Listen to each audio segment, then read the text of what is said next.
You know that feeling, right? It's super late. You are just completely wiped out.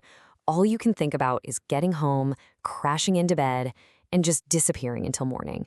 So you pull out your phone, you open up that rideshare app, and you wait for the ping. It's a modern ritual we all know so well. But we're about to look at a story that takes that simple, everyday moment and flips it into a total nightmare. I mean, really think about that for a second. What if the app's algorithm had a little glitch? What if the code somehow reached out beyond, the living?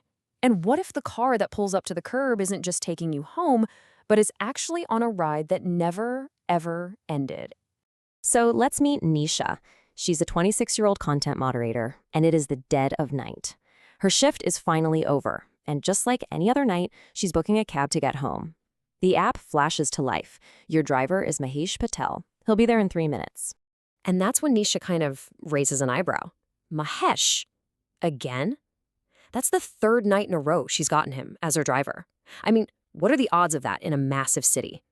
But, she's tired. The car pulls up, she gets in, and she just pushes the weird thought aside.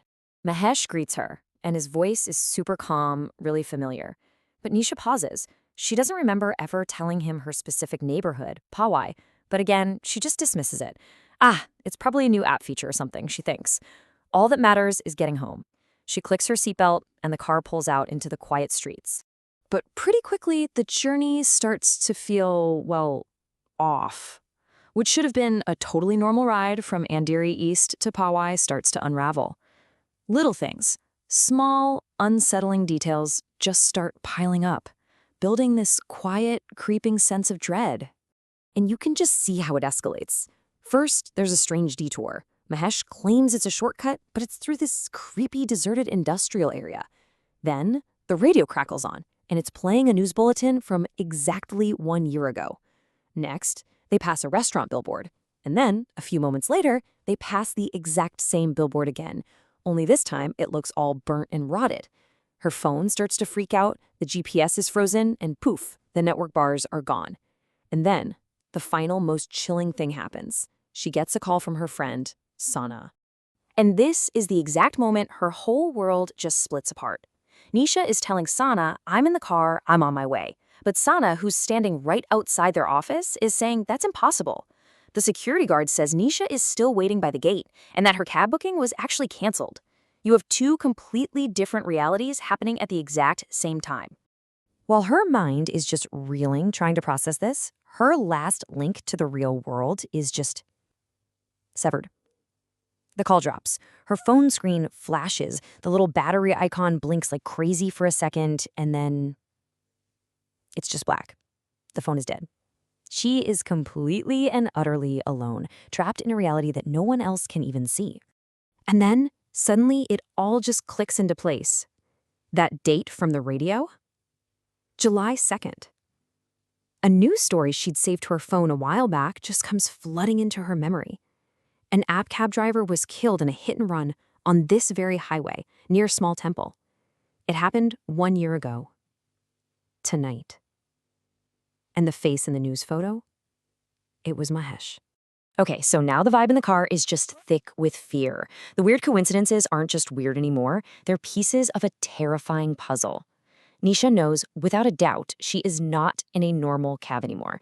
She is somewhere else. Nisha's eyes just dart to the dashboard, and she's staring at the glowing digital clock. It reads 3:33 a.m., but the seconds, the last digit just blinks and blinks and blinks, but it never changes to a 4. It's frozen. In this car, time itself has stopped. Nisha finally works up the courage to ask the one question she's been dreading. Who are you? And Mahesh is quiet for a second. Then a tired, almost sad smile appears on his face in the rearview mirror. He tells her his story, confirming her absolute worst fear. A year ago, on this very night, he was killed in a hit and run. He never finished his last ride. So that's what he is. He's a ghost in the machine, literally. A spirit trapped in the app's code whose name, every once in a while, gets assigned to a ride because of some horrible glitch in the system. And tonight, Nisha was the one who hit accept. And what's so heartbreaking about this is that Mahesh isn't some evil monster. He's a victim, trapped in this just like she is. When Nisha begs him, please just stop the car, he tells her he can't. He's stuck in a loop, driving his final route over and over and over again, totally unable to break free, just forever stuck somewhere on this dark, empty road. So, right at the absolute peak of the terror, when all hope seems lost, everything just resets. Could it all have been a horrible dream? You know, a hallucination brought on by stress and exhaustion. For a second, it seems like the only logical answer. Nisha hears a voice calling her name. She jolts awake, but she's not in a car. She's outside, on a bench, right in front of her office building. The security guard is looking down at her, looking concerned. He tells her she must have fallen asleep waiting for her ride, which, by the way, got canceled. Twice. Then her friend Sana walks up and confirms the whole thing. She's been waiting for Nisha, who never even left. And just this huge wave of relief washes over her. Oh, thank God. It was all just a dream. She grabs her phone, her thumb swiping frantically. The time is 2:59 a.m. That's before the whole ride was supposed to even start. Her battery's at 57%. She has a full signal. Everything is perfectly, blessedly normal. She feels a little foolish, but mostly just relieved. Nisha decides to skip the cab and walks back inside with Sana. While they're waiting for the elevator, she's just kind of idly scrolling through her phone, about to delete some blurry photo, when she opens her gallery, and her heart just stops cold. There's a new photo right at the top. The timestamp is 3:33 a.m. It's a picture taken from the back seat of a car. The driver's seat in front is empty, but reflected in that tiny rearview mirror is the face of Mahesh Patil looking straight back at her, with that same weary smile on his face.